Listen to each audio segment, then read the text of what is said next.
El efecto Halo modo oscuro. Cómo las personas poderosas se salen con la suya porque parecen respetables. En 1920, el psicólogo Edward Thorndike observó un fallo en la forma en que los oficiales militares evaluaban a sus soldados. Descubrió que, si a un oficial le gustaba el físico de un soldado, automáticamente asumía que ese soldado también era un buen líder, un buen tirador e incluso una buena persona. Esto es el efecto Halo, un sesgo cognitivo en el que nuestra impresión general de alguien influye en cómo pensamos y sentimos sobre su carácter. En su modo oscuro, este sesgo se convierte en el escudo definitivo de la élite. Estamos biológicamente programados para asociar atractivo y simétrico con seguro y honesto. Es un residuo evolutivo de una época en la que la salud física indicaba ausencia de parásitos. Hoy, los jugadores del poder usan este bug del sistema para cometer atrocidades de alto nivel bajo un velo de respetabilidad. Piensa en el delincuente de cuello blanco con un traje a medida. El traje no es solo ropa, es un parche físico para el pensamiento crítico del observador. Los datos forenses sugieren que los jurados son significativamente menos propensos a condenar a acusados físicamente atractivos o que parecen de clase alta. Esto se debe a que el cerebro tiene dificultades para sostener dos datos en conflicto. Esta persona parece refinada y esta persona es un monstruo. Cuando estos datos chocan, el cerebro se refugia en el Halo. El porqué raro aquí es aterrador. No seguimos a los líderes más competentes, seguimos a los que más se parecen a los arquetipos en los que hemos sido programados para confiar. Al construir una estética respetable, los jugadores del poder pueden atravesar por completo tu firewall moral. No necesitan ser buenos, solo necesitan parecerlo. Considera la historia de los estafadores de confianza. El propio término implica que la transacción se basa en la confianza, no en la verdad. Un hombre con bata blanca puede convencerte de aplicar descargas eléctricas letales a un desconocido, como demostró el experimento de Milgram. Un hombre con smoking de lujo puede convencerte de entregarle todos tus ahorros. Esto ocurre porque usamos heurísticas visuales, atajos mentales para navegar un mundo complejo. Si el cerebro tuviera que analizar el carácter moral de cada persona desde cero, quedaríamos paralizados por la carga cognitiva. Así que externalizamos el juicio al Halo. La élite entiende esto mejor que nadie. Invierten mucho en capital estético. Contratan estilistas, coaches de voz y expertos en postura, no por vanidad, sino por inmunidad. Si pareces un dios, la gente tratará tus pecados como misteriosos designios. Esta ley oscura opera en cada tribunal, cada sala de juntas y cada negociación de alto riesgo. Es la razón por la que las personas más peligrosas del mundo rara vez parecen villanos, parecen los héroes que nos enseñaron a admirar. Cuando ves a una figura respetable hablando con autoridad calmada, tu cerebro ya está bajando la guardia. Este es el vector de entrada del poder. Para cuando empiezan a mentir, tú ya decidiste que dicen la verdad. Oposición controlada. Crear un enemigo falso para mantener el control sobre un grupo. Hay un viejo aforismo atribuido a Lenin. La mejor manera de controlar a la oposición es dirigirla nosotros mismos. En el juego de alto riesgo del control social, la mayor amenaza para un régimen es un movimiento espontáneo y orgánico. Para evitarlo, las estructuras de poder crean su propia resistencia. Esto es oposición controlada. Al financiar o dirigir en secreto a los mismos grupos que dicen odiarlos, la élite se asegura de que cualquier rebelión se mantenga dentro de los parámetros de la simulación. Definen el campo de batalla, fijan los temas de discusión y garantizan que la energía de las masas se descargue en un callejón sin salida. Es un mecanismo de válvula de seguridad. Si sientes que luchas contra el sistema, pero el sistema es quien te da la plataforma, los eslóganes y los líderes, no eres un rebelde, eres un NPC en un evento guionizado. Esto ocurre en empresas donde los líderes sindicales están en el bolsillo de la dirección y en la política global donde naciones rivales son en realidad socias comerciales en privado. El objetivo es dividir a la población en dos bandos, ambos propiedad del mismo banco. Así se crea la ilusión de elección y de progreso, mientras el poder real permanece intacto. Los datos muestran que mientras la gente crea que hay un líder luchando por ellos, permanecerán pasivos. La oposición controlada garantiza que el líder elegido ya esté en nómina. Esto es la dialéctica hegeliana en acción. Tesis, antítesis, síntesis. La estructura de poder crea un problema, tesis, espera la reacción pública, antítesis, y luego ofrece una solución preplaneada, síntesis, que casualmente les otorga más poder. Este mecanismo convierte la energía de la revolución en combustible para el status quo. Piensa en cómo los grandes movimientos políticos son cooptados por patrocinadores corporativos en pocos meses. Se lima el filo radical, se registran los eslóganes y los líderes obtienen contratos de libros. El sistema no apaga el fuego, construye una chimenea alrededor. Al controlar ambos lados del debate, la élite se asegura de que gane quien gane, la estructura de poder no cambie. Es como un casino, donde dos jugadores pelean por el bote, pero la casa se queda con un porcentaje de cada apuesta. Al final, la casa siempre gana. El porqué errado es que en realidad deseamos la oposición controlada. Queremos creer que alguien lucha por nosotros, aunque sea un títere. Nos libera de la responsabilidad de actuar de verdad. Sentimos que cumplimos con solo llevar la camiseta o publicar el hashtag, mientras las palancas reales del control siguen intactas e invisibles. La técnica de la puerta en la cara. Pedir lo imposible para conseguir lo que realmente quieres.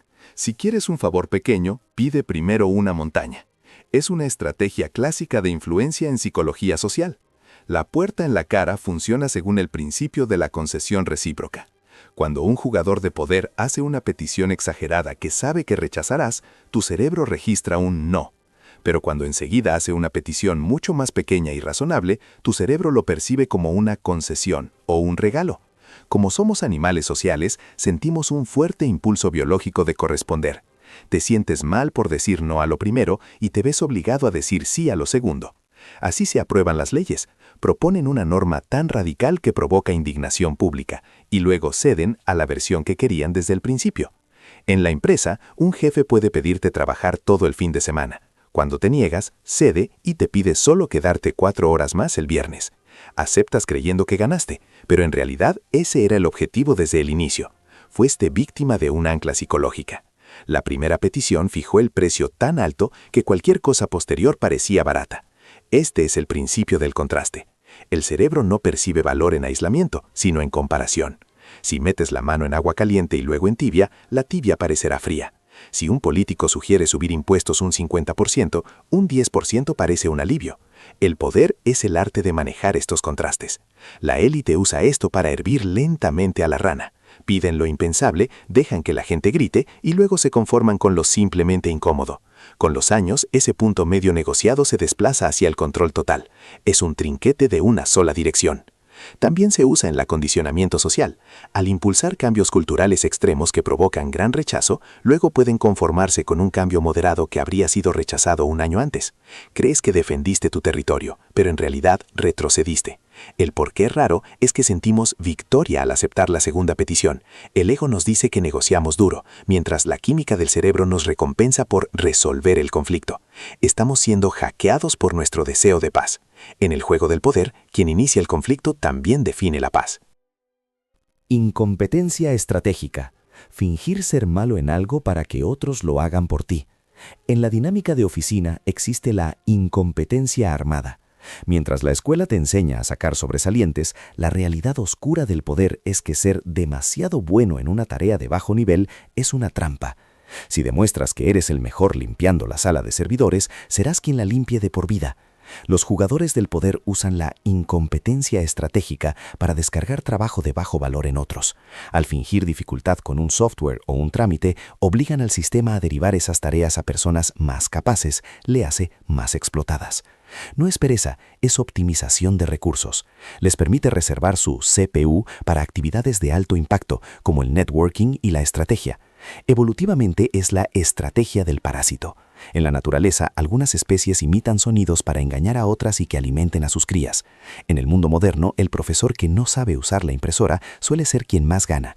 No es tonto, se asegura de no perder tiempo en tareas de mantenimiento. Al parecer ligeramente roto, obliga al mundo a arreglarle las cosas. Es una forma sutil de dominancia. Al volverte poco fiable para ciertas tareas, ganas más libertad. La gente deja de pedirte trabajo pesado porque explicártelo es más difícil que hacerlo ellos mismos. Mientras tanto, tú te colocas en los puntos de decisión. La incompetencia estratégica es un escudo contra el pez dorado de la competencia.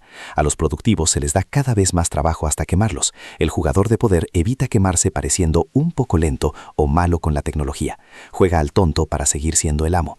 Esto también funciona en relaciones personales. La pareja que no sabe usar la lavadora está delegando esa tarea para siempre. Es un control pasivo-agresivo sin huellas. Para el mundo pareces inofensivo o patético. Dentro del sistema eres el más eficiente, porque tienes el menor gasto calórico por unidad de estatus. El porqué raro es que solemos sentirnos superiores al incompetente estratégico. Pensamos, soy más listo, lo hago yo. Nuestro ego sube mientras ellos ganan tiempo libre. Cambiaron tu ego por su libertad. Un trato que harán todos los días. Negación plausible. Órdenes para evitar la culpa directa. La estructura del jefe mafioso es el firewall definitivo contra la responsabilidad. En toda organización poderosa hay una capa limpia y una capa sucia. La cima nunca da una orden directa para cometer un crimen. Usa el lenguaje de la intención, no de la acción. Como dijo Enrique II sobre Thomas Becket, ¿no habrá nadie que me libre de este sacerdote turbulento? No ordenó matarlo, expresó un sentimiento. Cuando sus caballeros lo asesinaron, pudo decir que nunca dio la orden. Esto es negación plausible, el arte de formular una orden de modo que tenga dos interpretaciones, una legal y otra efectiva. En el mundo corporativo de 2026 se hace mediante ambigüedad estratégica en correos y mensajes. Los ejecutivos fijan metas agresivas sabiendo que los subordinados deberán violar normas para cumplirlas. Si los atrapan, el ejecutivo se hace el sorprendido y los despide por malinterpretar la misión. Así, el jefe nunca acaba esposado. El porqué raro es que el sistema legal se basa en evidencia directa, pero el poder se basa en influencia indirecta. Los más poderosos casi nunca hacen nada, solo sugieren. Esta es la teoría de la zona de amortiguación. Entre quien decide y quien actúa debe haber al menos 3 capas de aislamiento. Suelen ser personas ciegas por la ambición, que interpretan una sugerencia como una orden. Si la operación triunfa, la cima se atribuye el mérito. Si fracasa, las capas se queman como blindaje reactivo. Así funcionan las agencias de inteligencia. No contratan espías, contratan activos, que creen trabajar para una empresa privada. Si caen, la agencia nunca los conoció. En la era digital, esto evoluciona a la negación algorítmica. Una plataforma puede suprimir información por un fallo del código. Como el código es incomprensible para un humano, nadie es responsable. La máquina lo hizo. Es la evolución final. Sustituir al rey por un algoritmo sin alma ni interrogatorio posible. Los que programan quedan limpios, los resultados son sucios. Para cuando encuentras la fuente, la orden ya no existe, solo el resultado deseado. La espiral del silencio. Cómo la mayoría es silenciada por una minoría ruidosa. Los humanos temen biológicamente el aislamiento social. En la prehistoria, ser expulsado del grupo era morir. Ese miedo está codificado como la espiral del silencio. Funciona así. El individuo observa que opiniones ganan terreno. Si siente que la suya es minoritaria, se calla para evitar la eliminación social. Esto crea un bucle. Como la gente calla, la opinión ruidosa parece consenso, lo que hace que más gente se calle. Al final, una pequeña minoría controla a toda la población, aunque el 90% discrepe en privado. Los jugadores del poder usan esto para fabricar consenso sintético, controlando los canales más ruidosos, medios, bots, influencers, te hacen sentir que eres el único que ve el fallo. Cuando te sientes solo, dejas de hablar. Cuando callas, dejas de ser una amenaza. Por eso la basura de Internet abruma. Está diseñada para hacerte sentir como un fantasma en una máquina que ya decidió la verdad. Es ingeniería social por agotamiento. Si hacer valer una opinión disidente es agotador, la mayoría la abandona. Tenemos un depósito finito de preocupación. Si el sistema inunda con una narrativa, el cerebro elige el camino de menor resistencia. Hablar tiene un costo social. Callar es gratis. Con el tiempo, la espiral se estrecha. Los límites de lo decible se reducen. No es solo censura, es autocensura. La prisión más eficaz es aquella en la que los presos se vigilan solos. En empresas se ve como positividad tóxica. Nadie quiere decir que el proyecto fracasa, porque todos fingen éxito. El porqué raro es que somos cómplices de nuestro silencio.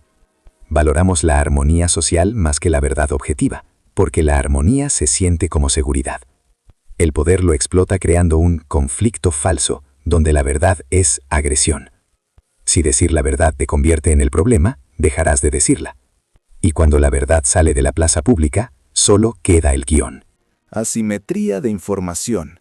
La verdadera razón por la que ganan el uso de información privilegiada y los acuerdos a puerta cerrada. En la escuela dicen que el mercado es un campo nivelado. En realidad es un acantilado, y los de arriba tienen las cuerdas. La asimetría de información es la brecha entre lo que sabe el círculo interno y lo que se le dice al público. En teoría de juegos, quien tiene más datos gana siempre. El poder consiste en ampliar esa brecha. Por eso existen las sesiones cerradas y los retiros privados. No son solo para hacer contactos, sino para intercambiar información no pública. Cuando una élite sabe que habrá guerra antes del primer disparo, puede recolocar activos para lucrar con la destrucción. Cuando tú lo lees en las noticias, el beneficio ya fue extraído. El porqué raro es que la transparencia se usa como distracción. Te dan transparencia en datos sin valor para que no busques los secretos valiosos. Internet iba a acabar con la asimetría, pero creó un diluvio de datos, tanta información inútil que no ves la señal. La élite ya no esconde la verdad, la entierra bajo 1.000 millones de bots. Piensa en el mercado sombra, ahí se intercambia el valor real. Mientras el público mira la bolsa, la élite comercia con promesas futuras y favores políticos. Eso no figura en libros contables, existe en los silencios entre conversaciones. Si sabes que una regulación se derogará en 6 meses, no necesitas ser genio inversor, solo estar en la sala donde se decide. Por eso lo más caro del mundo no es el oro ni el petróleo, es el acceso. Acceso a la corriente primaria de datos. Todo lo demás es información aguas abajo, ya filtrada y exprimida.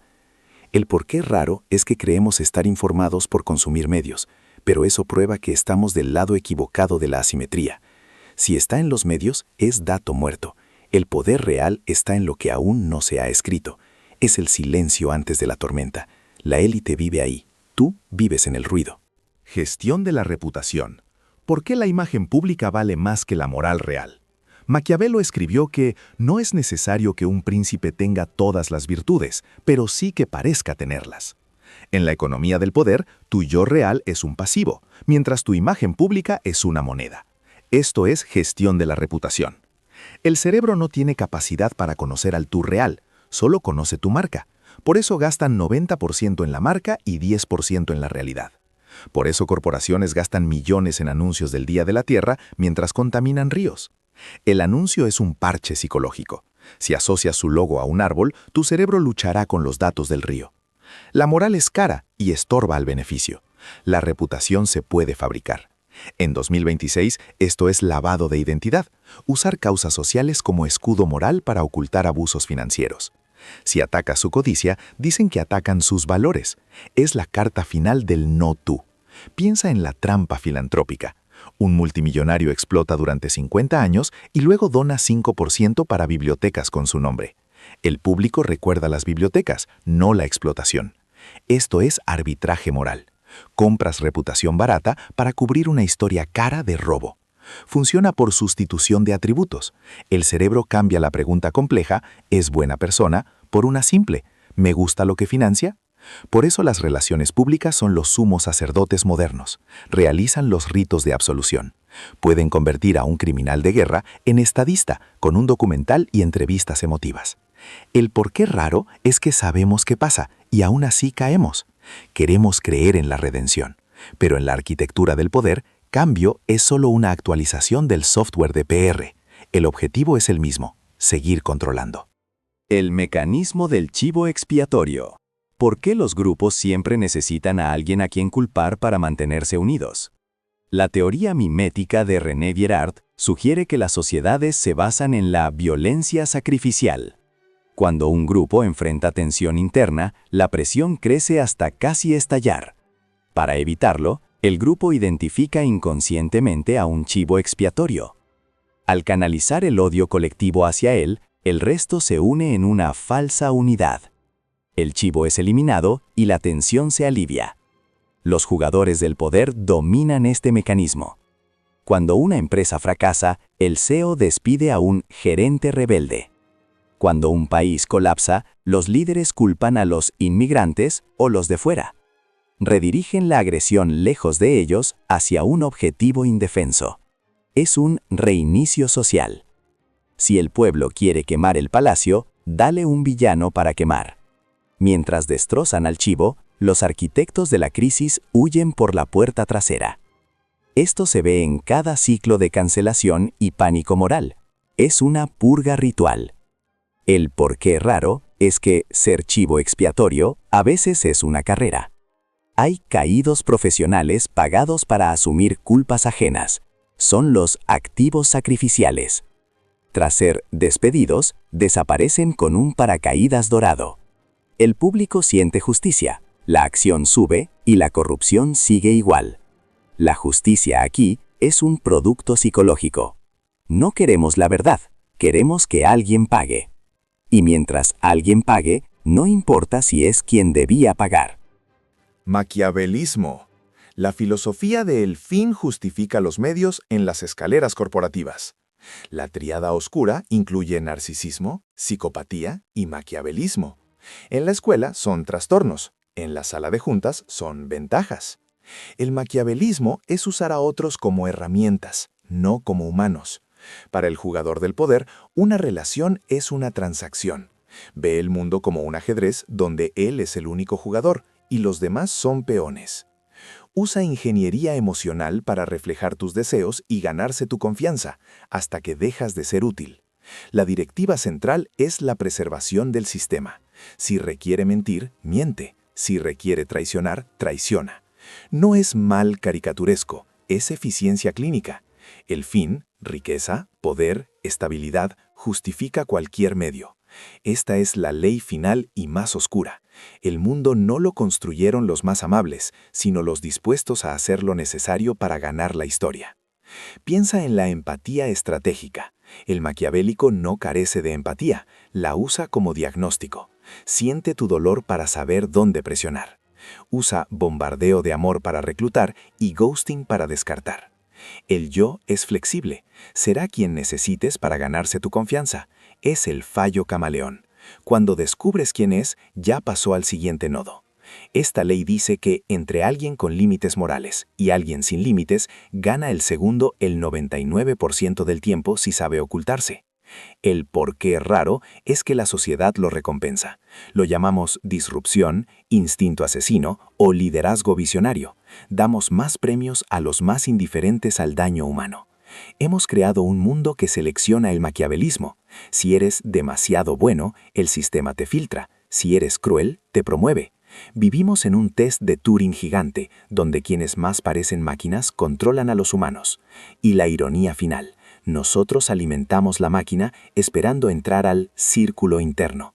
Pero la máquina no tiene círculo interno, solo funciones. Y cuando tu función acaba, te borra sin pensar. Esta es la verdad que no enseñan en la escuela, porque si la supieras, la máquina dejaría de funcionar. Y la máquina nunca puede detenerse.